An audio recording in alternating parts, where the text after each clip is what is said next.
Everything is happening through these screens. How are we getting the most out of that person? I want to see this thing grow long term. Amazing story. You have such a unique perspective on that. Schedule a 2-week vacation. I applaud those models. Undervalue. Secure your digital footprint as well. Why were they even put in place in the first place? Only the most adaptable survive. Let's get to the leaders list. My name is Brian Morrison. I'm the CEO of Proxy, and I'm joined by the Chief of Staff, Tony Amador. Hey, Tony. Hey, Brian. Good to see you this morning. The leaders list is always about identifying what CEOs are thinking about, what's at the top of their list. This month, we're going to do something a little bit different, Tony. We're going to talk a little bit about some of the things that tend to slip off the list that could be more important in the long term. And so specifically, we're going to talk about personal CRM.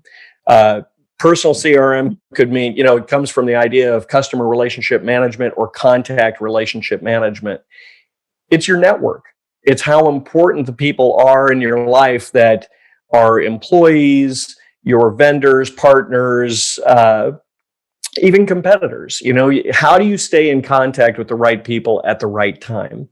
The role of executive multiplier or chief of staff is centrally connected to that. So, Tony, why do you think personal CRM is so important? Yeah, I think ultimately every business is a people business. And so the stronger the executive's network is and how they work that network, really the stronger their organization can become. And if they're working that actively, well, then things come to them easier, it almost feels like, right? Those execs we work with that really manage this, you see whatever they need, it feels like they know somebody. You're so right. It's like the snap of a finger when they say, hey, I need to find somebody. And they're the people that go, sure, I know somebody. Yeah. So what do you think are the biggest mistakes that you see when top executives in small to medium-sized businesses are trying to figure this out and manage their network?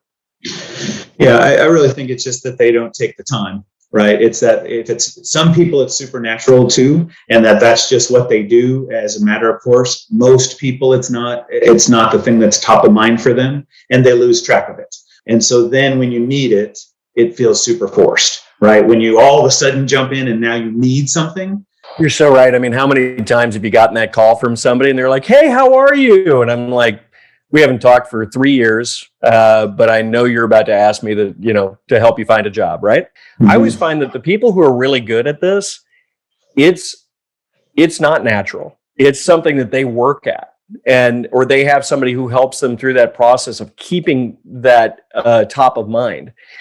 And I think, as leaders, we constantly forget about the power that you have in a message. Yeah. In a note to someone, how you can help lift people up by helping them, find their next job, find their next opportunity, pick an initiative that matters to them in their job, in their work. You can't underscore the importance of a well-timed message. When I'm in these meetings with the exec team and they say something about Joe did this or Jane did that, and they're fighting over who's going to get Joe on their team or who's going to get Jane on their team. And none of that gets to Joe or Jane, right? If someone doesn't think, you know what, when I leave this meeting, I'm going to stop by and tell Joe this happened. I'm going to write to Jane and say, man, everybody was fighting to have you today. And the impact that makes on Jane and on Joe, that even that got passed along, you can't even measure that. And keeping that mindset kind of really throughout everything you're doing, that those little nuggets are helping someone. Yeah. How often do you and our chiefs of staff go and have those conversations behind the scenes on behalf of the CEO? Oh, and it's a lot, right? And especially in our remote world. And so I shoot a Slack message off to that employee to say, man, all the partners were fighting over who's going to get you on their new team. So what do you think, when it starts, what's the approach that you take to personal CRM? I mean, how do you actually pull that together? What are the headaches that you see? Right. Like how do you actually do this? It's, there's a couple of pieces to it. One is the organization, right? how do you get all that information in the right place? Because right now, what happens is somebody's got something on their phone, they have something on the computer, they have something in email, they have something in Slack, they have all these different sources. And so that's wonderful, but there's an abundance of information and a lack of organization. And so, I think that's number one. You have to have it organized, and then there's the way that you deploy it. And that's really what, you're the expert in that, and, our teams are the expert in that. So, right. So, I always think about this one in particular. We do this all the time, but we had an exec that was going to New York for one pitch.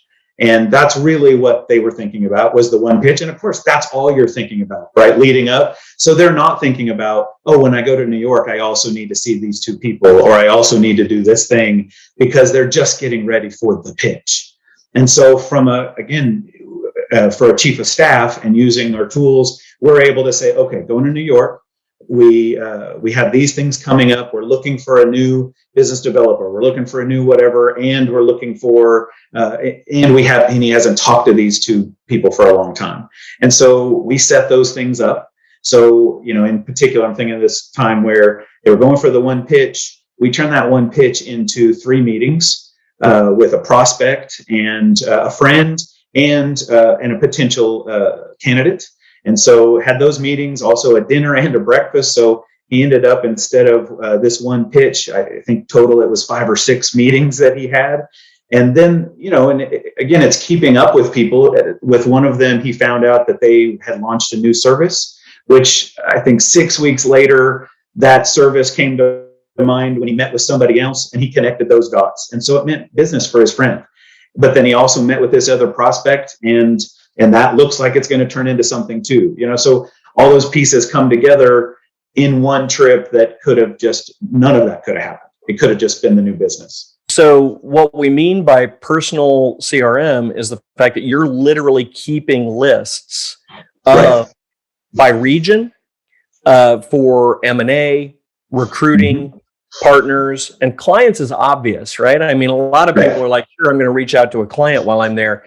And, the other thing that I think is interesting is I don't know, I know actually this is true for you too, Tony. We've had tons of people in our network that we've been competitors with. They've been clients, they've been vendors.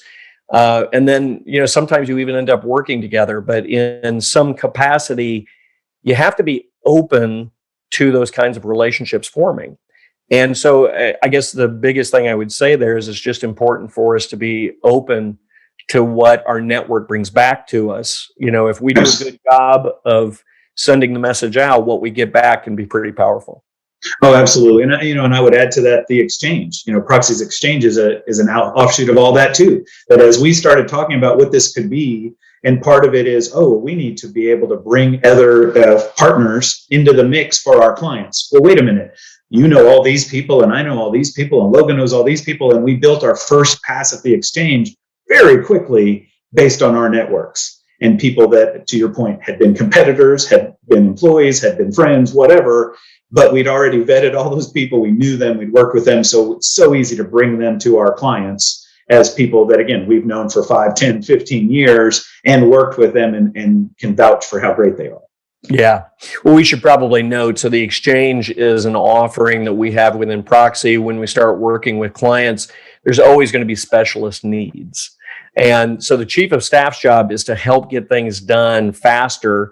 And a lot of the times that means you've got to locate the right people to help do it. And so you're 100% right, Tony.